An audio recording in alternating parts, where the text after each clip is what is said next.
When SADC realized that in the wheel that is SADC and Zimbabwe via ZANU-PF are the hub of evil, SADC might begin to unshackle itself. Azvipere mushe panapa tonoka kuti aiwa SADC yakonzi aiwa yachizocheka manje yakuzodona ndako kuti vakuchiona kuti aiwa kune kuora kurimo mu the Southern African Development Community SADC kuri kukonzereswa ne the ruling party ZANU-PF panoona kuti aiwa nyika yeZimbabwe ine uchampionship hwayo iri kukanganisa mamwe head of states. Sanapira mashoko nomuda nyoko panapa tiona kuti aiwa ZANU-PF chiblamewa ndobva subscribe like on the bell icon. Timira paendo pa Joseph Kalimba anoposta this picture yamuri kuona kuti aiwa ZANU-PF member aiwa anoonekwa kunyika yeBotswana aiwa achimobilize kuti aiwa mutungamiri wenyika iyoyo agwabetsera pama elections anyora chiti ZANU-PF members are in Botswana campaigning for BDP.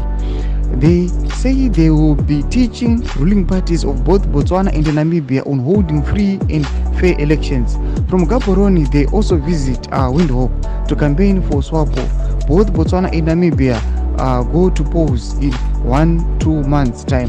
Panapa ndomba shukarubuda pana since aiwa nyika yeZimbabwe the ruling party ZANU-PF anoonekwa aiwa nyika yeBotswana mamembers ayo ari kwachita aroda unobetsera nyika yeBotswana pamwe na Namibia kuti aiwa vangaita ma free and credible elections sei.